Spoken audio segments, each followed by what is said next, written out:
Not ideal.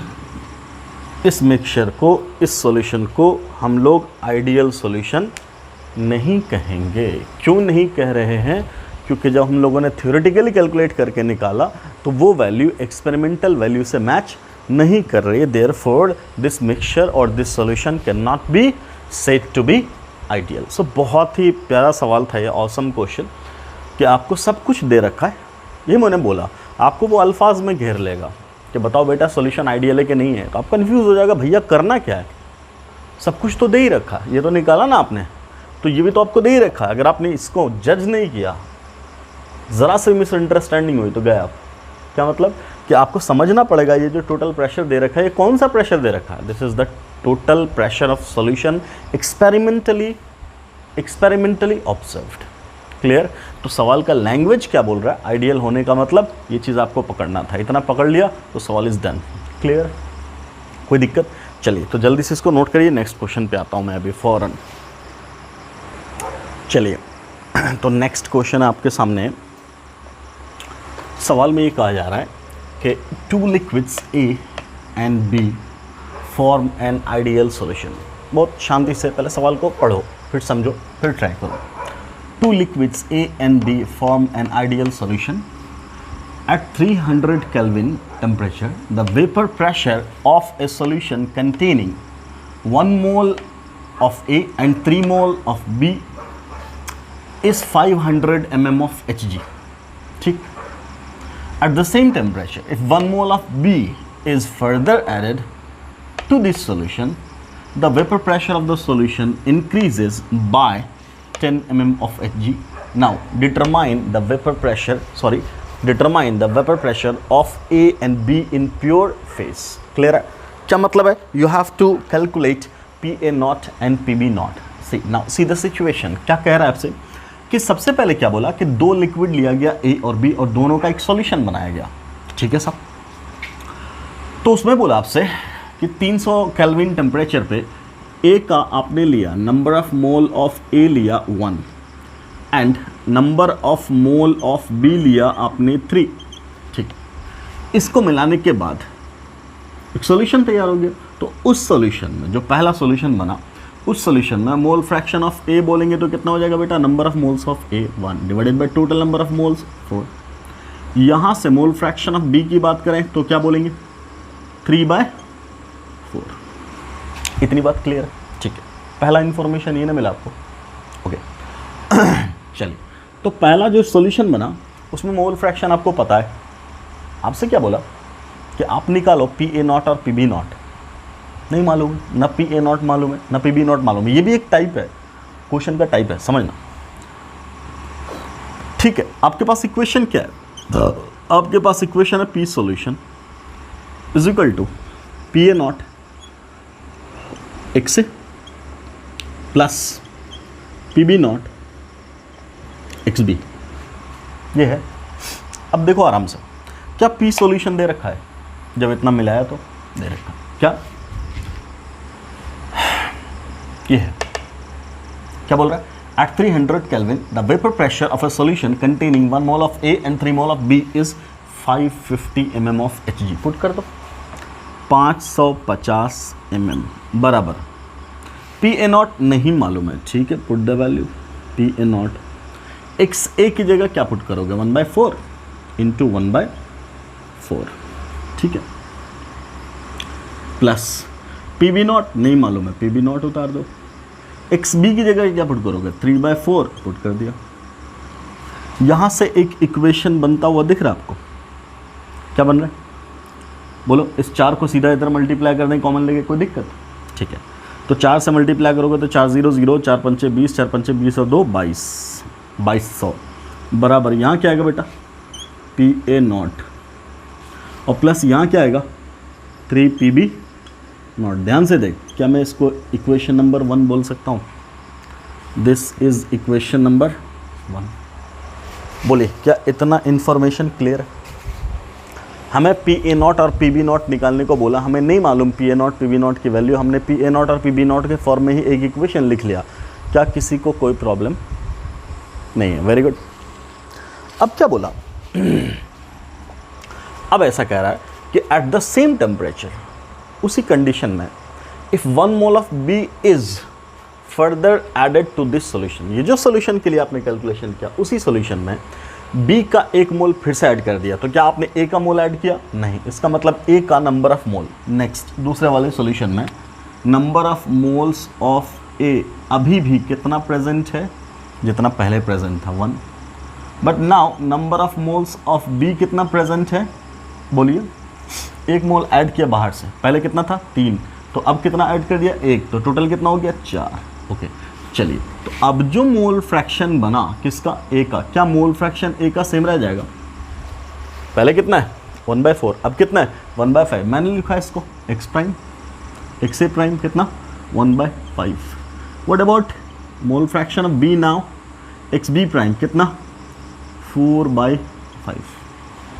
कोई confusion? मुझे एक बात बताओ बेटा कि नया जो हमने सॉल्यूशन बनाया तो उसमें भी PA0 और PB0 ही तो होना है, क्या स्टैंडर्ड वेपर प्रेशर में कोई फ़र्क आना है? बिल्कुल नहीं आना। ठीक, तो क्या हम यही इक्वेशन फिर से इस्तेमाल कर सकते हैं? बिल्कुल इस्तेमाल कर सकते हैं। अब देखो ध्यान से, क्या बोला कि जब ये ऐड किया, the vapour pressure of the solution increases by 10 mmHg। कहाँ से इंक्रीज कर रहा है? 550 में 10 इंक्रीज कर गया ना, increases by 10 mm of Hg, मतलब पहले 550 था, अब 560 है। तो P सॉल्यूशन की जगह क्या पुट करोगे? 560 mm of Hg, and this will be equal to, क्या लिखोगे? PA0, PA0 की वही वैल्यू है। ठीक, दिया तो नहीं, सेम पुट कर दो। PA0 क्या प्राइम लिखना है? बिल्कुल नहीं, ये तो फिक्स है, कांस्टेंट। एक्स ए की जगह एक्स ए प्राइम लिखेंगे, एक्स ए प्राइम की वैल्यू लिख दें, कितना है? 1/5 plus PB0 into X B prime 4/5। Okay, अब क्या? 5 को इधर मल्टीप्लाई करें, चलो, और मैं यहाँ पे थोड़ी जगह है तो मैं सिंप्लीफाई और करता हूँ। This can be written as PA0/5 plus 4PB0/5। यहाँ से LCM ले लो 5, ये बच गया PA0 प्लस 4PB0। इस 5 को यहाँ ले जा बेटा, कितना है? 560 मल्टीप्लाई कर दे, 500, 5 6 30, 5 25 और 3 28, 2800 बराबर कितना? PA0 और प्लस कितना? 4PB0। बोलिए, ये आया दूसरा इक्वेशन, इक्वेशन नंबर 2। अब आपके पास क्या दिक्कत है? Equation number 1, equation number 2। अब क्या बोलोगे? You have 2 equations and 2 variables, that is PA0 and PB0। आप फ़ौरन इन दोनों को सॉल्व करो and you will get the answer. आप PA0 की वैल्यू भी निकाल लोगे आराम से और PB0 की भी वैल्यू निकाल लोगे। जो आंसर है मैं यहाँ पे लिख देता हूँ, मैं यहाँ आंसर लिख देता हूँ, आप इसको खुद से सॉल्व करो और सॉल्व करना और फिर देखना आंसर इतना आता कि नहीं आता। PA0 की वैल्यू और PB0 की वैल्यू जो दे रखा है वो मैं देख के डायरेक्टली बता देता हूँ आपको। So the value of PA0 is 400 mm of Hg and PB0 should be 600 mm of Hg। इतना आंसर आपका आना चाहिए। आप इसको खुद से सॉल्व करना, कुछ भी नहीं है। लीनियर इक्वेशन इन 2 वेरिएबल, एक वेरिएबल PA0, दूसरा वेरिएबल PB0। सिंपली क्या कर दो, इतना में से इतना को घटा देना तो क्या हो जाएगा? PA0 तो ऐसे ही खत्म हो जाएगा। यहाँ क्या बच गया? 4 PB0 माइनस 3 PB0, कितना बच गया? PB0। और यहाँ से क्या हो गया? 2800 में से 2200 तो 600 तो दिख ही रहा तेरे को, नहीं दिख गया क्या? ऐसे निकल जाएगा ना यार। So do it, no issue.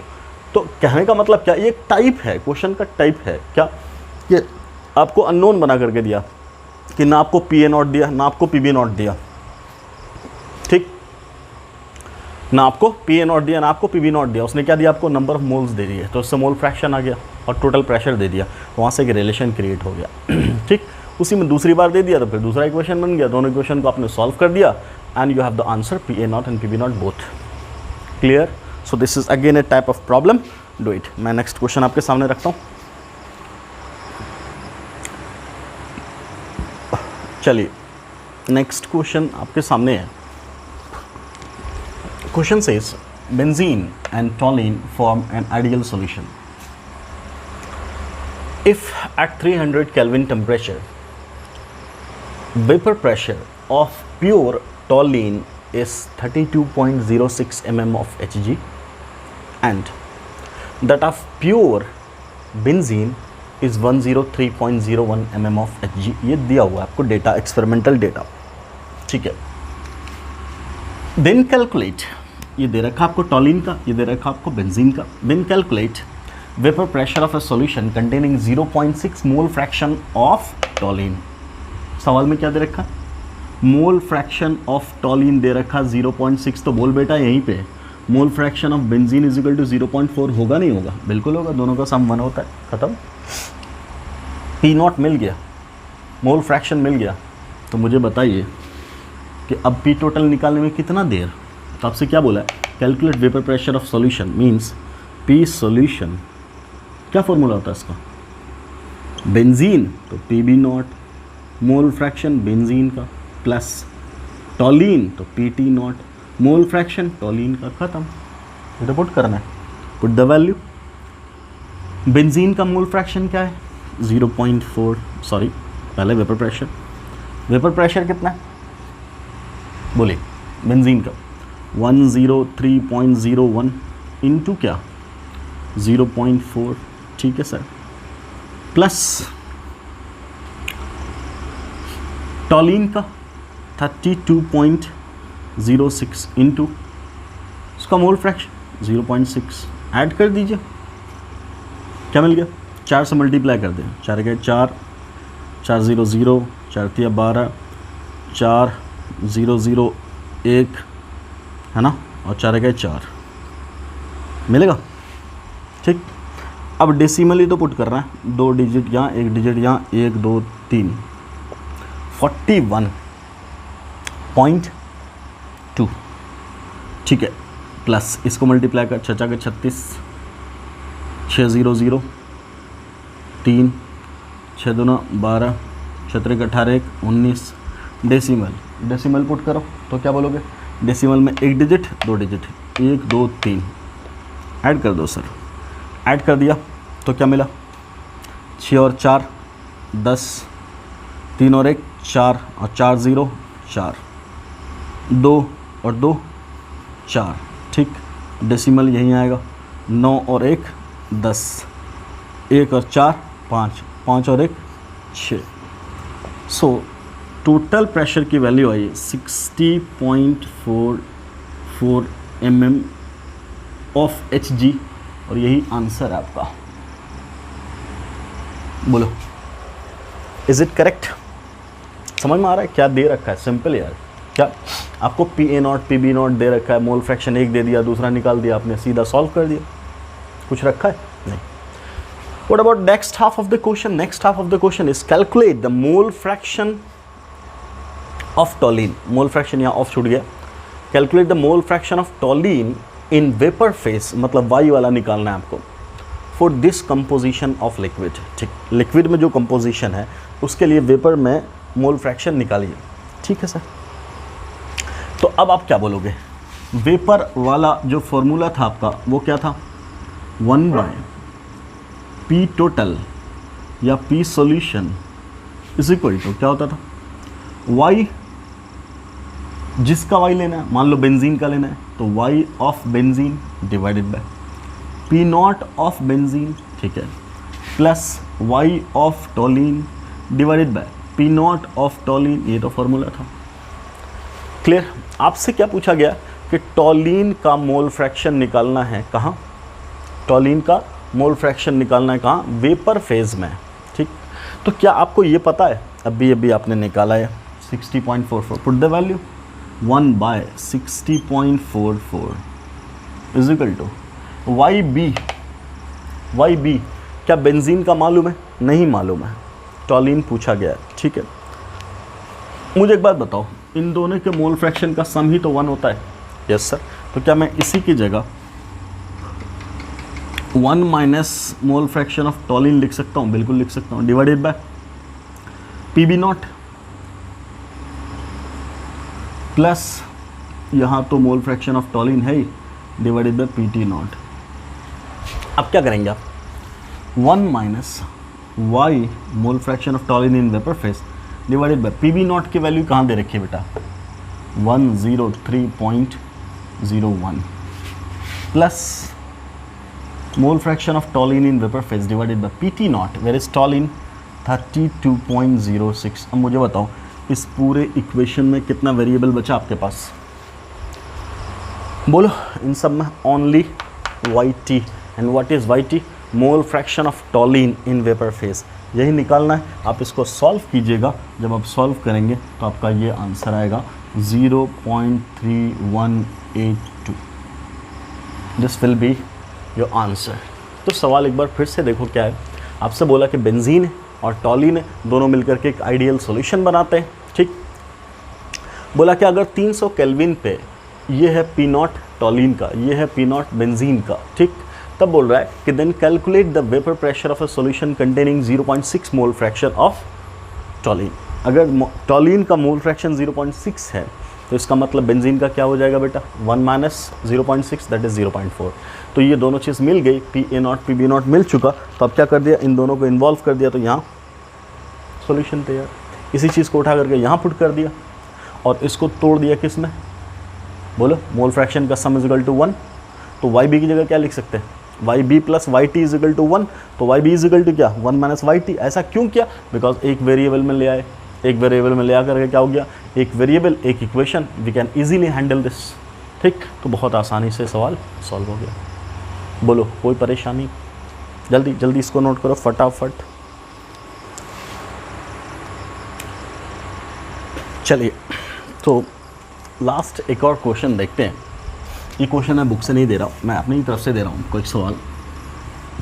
मान लो कि ए और बी दो लिक्विड है और दोनों को मिला करके एक सॉल्यूशन बनाएंगे, और मैं ऐसा आपसे बोल रहा हूँ कि जो टोटल प्रेशर है वो एक इक्वेशन को फॉलो कर रहा है, that is P solution is equal to 100 plus mole fraction of B into 50, या ऐसा लिख लो plus 50 into mole fraction of B, ऐसा, ठीक। अब आपसे एक आ गया कि एक कंटेनर लिया हमने, समझिएगा, जिसमें प्योर लिक्विड ए है, ठीक। दूसरा कंटेनर लिया जिसमें प्योर लिक्विड बी है, और इन दोनों को मिला करके बनाया एक सॉल्यूशन, ठीक। ए प्लस बी का सॉल्यूशन, आराम से। इस सॉल्यूशन के ऊपर जो वेपर निकल रहा है, क्लियर, यहां जो वेपर होगा वो प्योर ए का, यहां जो वेपर होगा प्योर बी का, यहां ए और बी दोनों की वजह से यहां से जो वेपर निकला उस वेपर को कंप्लीटली कंडेंस कर लिया गया किसी अगले कंटेनर में, कंप्लीटली कंडेंस कर लिया, ठीक, ठीक है साहब। अब जब कंडेंस कर लिया तो यही ए और बी का जो यहाँ वेपर था वो लिक्विड फॉर्म में आ गया, ठीक। अब बोला जा रहा है कि इस अगले वाले कंटेनर में, इस अगले वाले कंटेनर में यहाँ जो, समझना बात को समझना, ये ए है प्योर, ये प्योर बी है, तो यहाँ जो कहलाएगा उससे क्या कहा जाएगा, बोला जाएगा mole fraction of A mole fraction of B in liquid phase. अगर मैं यहाँ बोलूँ तो यही mole fraction of A mole fraction of B, but कहाँ, वेपर फेज में, समझना, ठीक। उस वेपर को आपने कंडेंस कर लिया यहाँ, तो अब अगला यहाँ क्या आया, फिर से mole fraction of A mole fraction of B, but क्या ये दोनों मोल फ्रैक्शन सेम रहने वाला, नहीं नहीं बिल्कुल नहीं, ठीक। मैं दिखाऊंगा आपको, नहीं होगा, x A prime x B prime, क्यों नहीं होगा बाद में वो भी बताऊंगा, ठीक है। अब फाइनली आपसे बोला कि यहाँ जो वेपर होगा वो होगा वाई ए प्राइम वाई बी प्राइम, तो आपसे सवाल ये बोल दिया बेटा मैंने डायरेक्ट आपको कि इस कंटेनर में वाई ए प्राइम और वाई बी प्राइम की जो वैल्यू होगी वो क्या होगी। सवाल को समझो, मैंने एक टिपिकल सा सवाल आपके सामने डाल दिया, क्योंकि मैंने बहुत सारे क्वेश्चंस की प्रैक्टिस आपको कराई।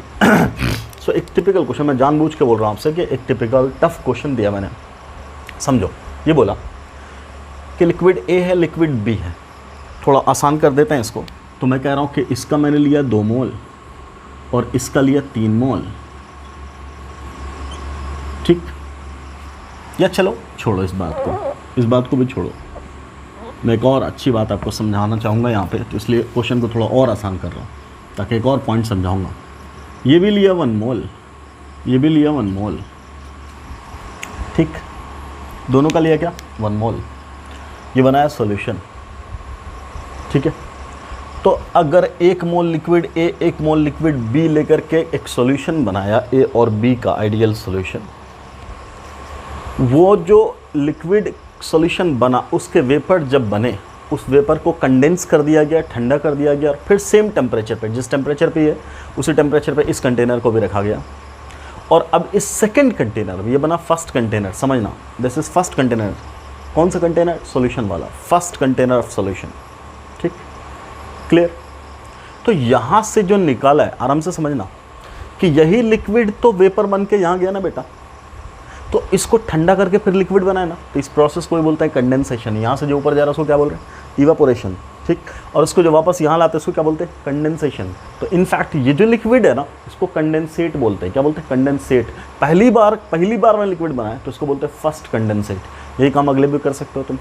तो यहाँ के वेपर को बनाए लिक्विड, इस लिक्विड से जो वेपराइजेशन होगा तो फिर जो बनेगा वेपर, क्लियर, उसी को निकालना है कि उसका मोल फ्रैक्शन कितना है। Means you have to find out simply you have to find out composition of vapors in the second container, or you can say find out composition or mole fraction of vapors in the first condensate। ऐसा भी language इस्तेमाल वो कर सकता है। हमने आपको first condensate दिया, हो सकता है वो 5वां बोल दे, मतलब यही काम 4 बार करना पड़ेगा। क्लियर? सवाल समझ में आया कि 2 सॉल्यूशन लिया, 1 मोल मिलाया, सॉल्यूशन बनाया, इसका वेपर उड़ाया, वेपर को कंडेंसेट किया, अगला बनाया, अगले में जो वेपर बना उसका कंडेंसेशन, उसका मोल फ्रैक्शन पूछा गया। सी, सबसे पहली बात कि वहाँ तक तो हम जाएंगे बाद में, पहले हम यहाँ देखें कि हमें क्या बोला, इसका 1 मोल और इसका 1 मोल। तो मतलब इस सॉल्यूशन से अगर हमें इंफॉर्मेशन जो मिल रहा है वो क्या मिल रहा है कि फ्रॉम द फर्स्ट कंटेनर क्या इंफॉर्मेशन मिल रहा है? फ्रॉम या इन फर्स्ट कंटेनर, ठीक है। क्या बोलेंगे?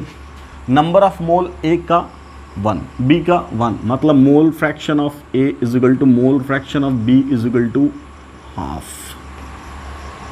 यस और नो? 1 बाय टोटल 1/2, दोनों का सम 1। कोई दिक्कत? ठीक, ओके। चलिए सर, तो क्या बोलेंगे? पहले कंटेनर में मोल फ्रैक्शन लिक्विड फेज में इतना दिख गया। क्या PA0 की वैल्यू पता है? नहीं पता है। क्या PB0 की वैल्यू पता है? नहीं पता। तो P सॉल्यूशन निकालोगे कैसे बेटा? यही निकालने के लिए सवाल में एक और चीज़ फ्रेम किया गया। क्या? आपको एक इक्वेशन दिया गया और इस इक्वेशन की मदद से आप क्या निकालेंगे? PA0 और PB0। याद करो मैंने क्या बोला? अगर XB 0 कर देंगे तो XA1 मतलब प्योर A, XB 1 कर देंगे मतलब प्योर B। ओके, तो मैंने अगर एक बार इसको 0 किया, यहाँ से यहीं से मैं निकाल दे रहा हूँ, अगर इसको 0 किया तो इसका मतलब B0, तो A1 मतलब वो क्या कहलाएगा? PA0। वैल्यू क्या हो जाएगी जब ये ख़त्म हो गया? तो बचा कितना? 100। क्या बच गया? 100। ठीक है, यहीं से PB0 निकलेगा। जब ये 1 कर देंगे बेटा तो ये बन गया 50 और ये बच गया 100, तो टोटल कितने हो गए? 150, 150 mm। इसका मतलब इनडायरेक्टली उन्होंने आपको PA0 भी दे दिया और PB0 भी दिया। You have to search that. Search कर लिया आपने, PA0 भी निकल गया, PB0 भी निकल गया। बोलो, अब मोल फ्रैक्शन भी निकल गया। क्या प्रॉब्लम है? कोई प्रॉब्लम नहीं। ध्यान से एक बात समझो, क्या तुम्हें यही नहीं पता चल गया इन दोनों में किसका वेपर प्रेशर ज़्यादा? बी का। तो mole fraction, sorry, vapour pressure किसका ज़्यादा? बी का। तो वोलेटाइल कौन ज़्यादा है? जिसका वेपर प्रेशर ज़्यादा। कौन वोलेटाइल कंपोनेंट ज़्यादा है? बी। कौन वोलेटाइल कंपोनेंट ज़्यादा? बी। आराम से सुन, इसीलिए मैंने तुम्हें दिया था ये 1-1। क्या हमने तो 1 मोल इसका भी बनाया, 1 मोल इसका भी लिया, दोनों का 1-1 मोल ले रहे हैं, लेकिन क्या यहाँ पे इक्वल अमाउंट आएगा? हमने दोनों का लिक्विड इक्वल अमाउंट में लिया, क्या दोनों के वेपर इक्वल वैल्यू में होंगे? इक्वल मोल फ्रैक्शन होगा? यही चेक करना है। तुम देखोगे जिसका वॉलेटिलिटी ज़्यादा है उसका मोल फ्रैक्शन ज़्यादा मिलेगा। कहाँ? वेपर फेज में। क्लियर है? क्या बोला जा रहा है कि एक लिक्विड कम वोलेटाइल है, दूसरा लिक्विड ज़्यादा वोलेटाइल है, तो जब दोनों लिक्विड के वोलेटाइल नेचर अलग अलग है, ठीक, इस चीज़ को एलेबोरेट करने के लिए हमने आपके पास दोनों का नंबर ऑफ मोल सेम ले लिया। तो जब दोनों का नंबर ऑफ मोल सेम ले लिया, तो जब इस लिक्विड सॉल्यूशन में A और B दोनों का अमाउंट बराबर है, तो हमारे हिसाब से यहाँ पे number of molecules vapour phase में A का और B का बराबर होना चाहिए, क्योंकि दोनों का अमाउंट तो सेम लिया। फिर भी हम पाएंगे नहीं, ऐसा नहीं होगा। क्यों नहीं होगा? बिकॉज हमने यहाँ से पाया है कि A का मोल फ्रैक्शन A का वेपर प्रेशर B के वेपर प्रेशर के बराबर नहीं है, मतलब दोनों का वोलेटाइल नेचर सेम नहीं है। अगर दोनों का वोलेटाइल नेचर सेम नहीं है, तो जो ज़्यादा वोलेटाइल है उसका मॉलिक्यूल वेपर फेज में रिचर होगा in comparison to that component which is less volatile. Clear? हम देखेंगे, हम इसको न्यूमेरिकली प्रूफ करेंगे, पहले थ्योरेटिकली समझो। Clear? Okay, so let us see. तो हमने बोला कि मोल फ्रैक्शन दे दिया गया,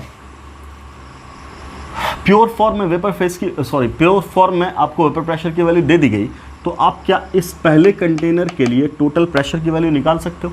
निकाल लो। क्या निकाल लोगे? PA0 XA, PA0 XA plus PB0 XB, put the value.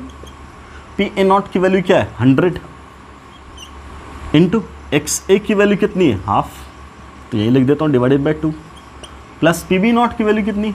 150 divided by 2, जोड़ दो, कितना हो गया? 2, ये कितना? 100, और ये कितना?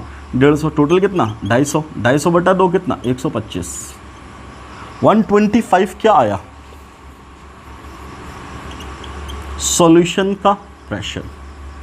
फिर मैंने बोला आपसे हमेशा जब भी न्यूमेरिकल सॉल्व करो तो इस चीज़ को क्रॉस चेक के लिए याद रखो, क्या कि सॉल्यूशन का प्रेशर हमेशा दोनों कंपोनेंट के प्योर फॉर्म के वेपर प्रेशर के इंटरमीडिएट ही आना चाहिए हमेशा।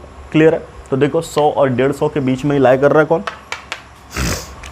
125। खैर, तो अपना पहला काम क्या हुआ? पहला काम यह हुआ कि फर्स्ट कंटेनर में जो वेपर बन रहे हैं उसकी वजह से जो टोटल प्रेशर निकल रहा है वो टोटल प्रेशर हम लोगों ने कैलकुलेट कर लिया। ठीक, ओके। अब अगर हमने यहाँ टोटल प्रेशर कैलकुलेट कर लिया तो क्या हम लोग यहाँ का मोल फ्रैक्शन कैलकुलेट नहीं कर सकते, YA और YB? तो क्या बोलेंगे? ये YA और YB निकालने के लिए हमारे पास इक्वेशन क्या है? 1/P total is equal to YA upon PA0 plus YB upon PB0 again. P total निकाल चुके हम लोग 125, सो 1/125 इज इक्वल टू, अब देखो यहाँ ध्यान से हमें PA0 पता है, हमें PB0 पता है, YA और YB दोनों निकालना है। तो नो डाउट इस इक्वेशन में से 1, 2, 3 चीज़ की वैल्यू हमें पता है, ये चौथा और पांचवा पता नहीं है और हमें निकालना दोनों है। तो एक इक्वेशन से दो वेरिएबल सॉल्व नहीं किए जा सकते। लेकिन हमें एक बात और पता है, क्या कि इन दोनों के बीच में भी रिलेशन होता है। क्या? मोल फ्रैक्शन का सम हमेशा क्या होगा? 1। तो चाहे आप इसको बदल लो चाहे आप इसको बदल लो, तो आपके पास कितने वेरिएबल बच जाएंगे? 1। तो फिर आपका आसानी से इक्वेशन सॉल्व हो जाएगा। तो मैंने क्या बोला कि इसको YA को तो एज इट इज़ रहने दिया हमने, इसको चेंज कर लिया, इसको पुट कर दिया 1 माइनस YB को लिख दिया 1 minus YA divided by PB0। अब PA0 की वैल्यू भी पुट ही कर दो। क्या वैल्यू PA0 की? PA0 की वैल्यू 100 है और PB0 की वैल्यू 150 है। क्लियर? अब अगर आप इसको सॉल्व करेंगे तो यहाँ से क्या सॉल्व हो जाएगा आपका? YA मान लो, चलो 100 और 150 इसका अगर LCM लिया जाए तो क्या बोलेंगे आप? 10 और यहाँ 15, 5, 2 और 3, तो कितना हो गया? 50 इंटू 6, 300।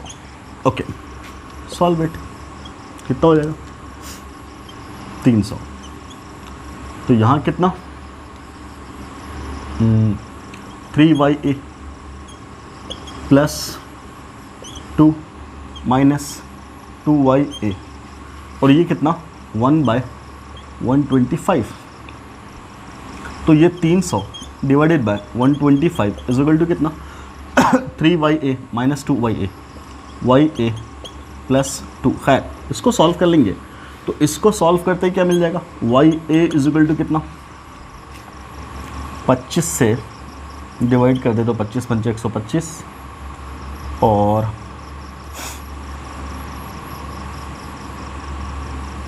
25 इकाई 25 1200, ठीक।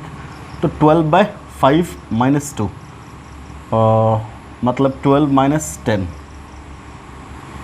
मतलब 2/5, 2/5 मतलब 0.4। तो ये सर 0.4 किसकी वैल्यू है, ये 0.4 वैल्यू है वाई ए की, ठीक।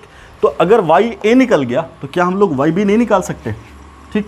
तो जैसे ही वाई ए निकल गया तो क्या बोलेंगे यहीं पे वाई बी की वैल्यू क्या होगी 0.6, क्यों, इन दोनों का सम ही तो 1 होता है।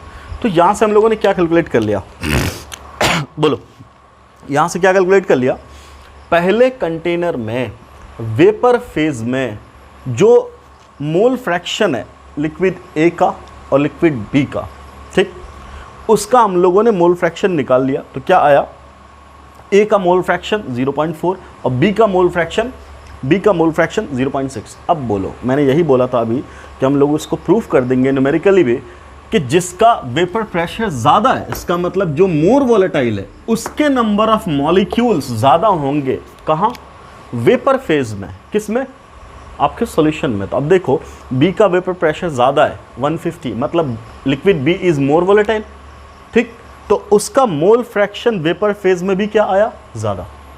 क्लियर है, ये पहला कंटेनर आपका। अब क्या बोला गया, इस सारे वेपर प्रेशर इन सारे वेपर को कंडेंसेट करके इनका कंडेंसेशन किया गया और इसको अगले चैम्बर में पास कर दिया गया। अगले चैम्बर में जो आपने पास किया तो ये ठंडा होकर के फिर कहाँ आ जाएगा, लिक्विड स्टेट में, और लिक्विड स्टेट में आ जाएगा तो जो मोल फ्रैक्शन यहाँ वेपर फेज में है वही मोल फ्रैक्शन यहाँ लिक्विड फेज में होगा। ये सर नो क्लियर है, क्योंकि मॉलिक्यूल्स का नेचर तो वही है, मॉलिक्यूल्स तो वही है, वही number of molecule vapour phase में थे, वही number of molecule liquid phase में चले गए।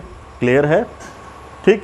तो अब नेक्स्ट कंटेनर, या आप यूं कह सकते हैं कि पहले कंडेंसेट में मोल फ्रैक्शन, इस कंडेंसेट में मोल फ्रैक्शन ए और बी का क्या होगा, तो आप क्या बोलोगे, definitely your X A prime will be, जो एक्स ए प्राइम यहाँ का मोल फ्रैक्शन बोला था मैंने लिक्विड फेज का एक्स ए प्राइम किसके बराबर होगा, इसके वाई ए के, it will be equal to Y A and its value will be, Y A calculate किया हम लोगों ने 0.4 and definitely X B prime must be equal to Y B and that is equal to 0.6।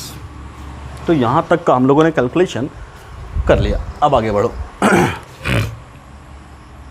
Now see